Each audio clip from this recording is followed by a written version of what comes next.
Guys আজকে 10 মুহররম চলে আসলাম শিয়াদের মসজিদ। আপনাদেরকে ভিতরের দৃশ্য দেখাচ্ছি। দেখেন ভিতরে অনেক সুন্দর বয়ান চলতেছে। আমি ভিতরে গেলাম, আমি ভিতরে মসজিদের দৃশ্য দেখে আমি তো অবাক হয়ে গেলাম গাইস। মসজিদের দৃশ্যটা আপনারা দেখতেছেন, ইমাম এখানে কাঁদতেছে, যে বয়ান করতেছে ইমাম এখানে কাঁদতেছে গাইস, দেখতে পাচ্ছেন?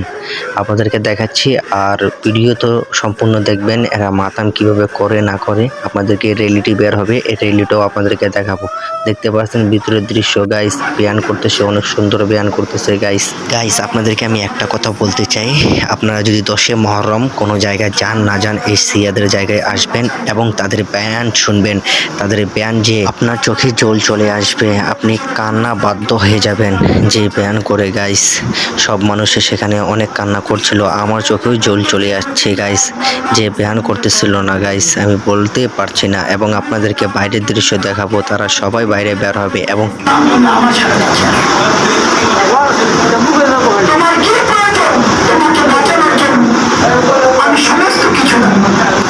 গাইস সবাই তো মসজিদের ভিতর থেকে বের হয়ে গেল এবং সবাই এখন যাবে রাস্তার দিকে, রেলিটি বের করবে, আর আপনারা সঙ্গে থাকবেন।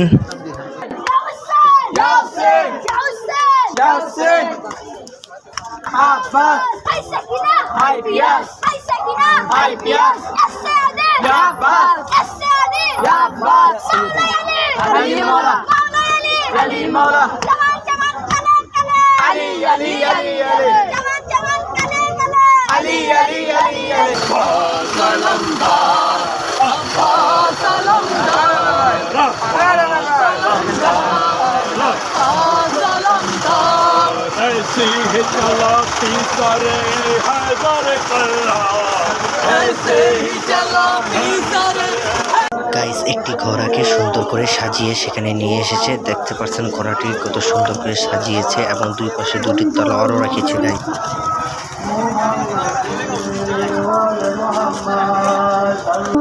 গাইস দেখতে পাচ্ছেন একটি দোলনা, আর এই দোলনায় তো বুঝতে পারছেন আলী আসগারের দোলনা আছে, সেই দোলনাটি কত সুন্দর করে সাজিয়ে রাখছে ইতিহাসের জন্য, দেখতে পাচ্ছেন গাইস।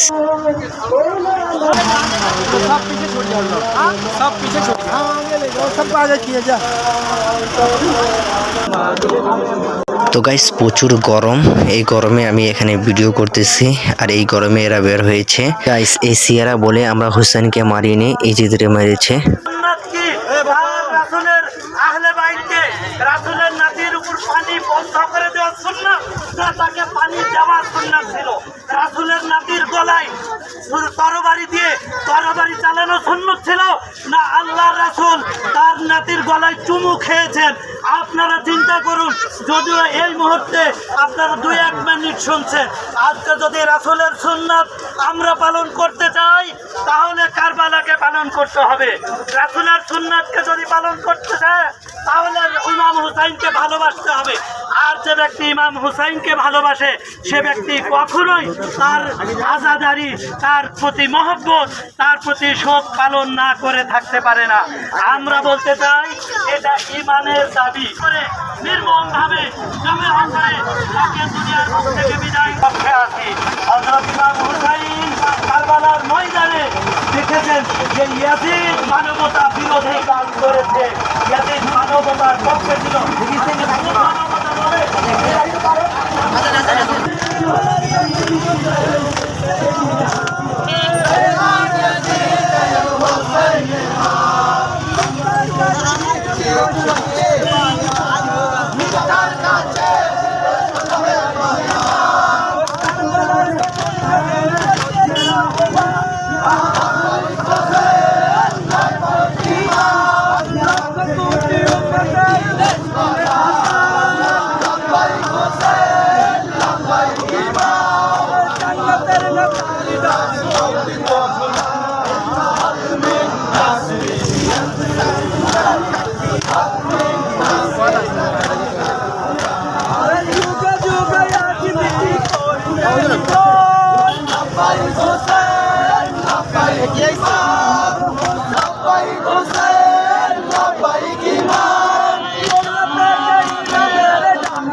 এই যে একটা শিয়া ওই একটা সিয়া, দুটো সিয়া এই জায়গায় আছে দেখেন।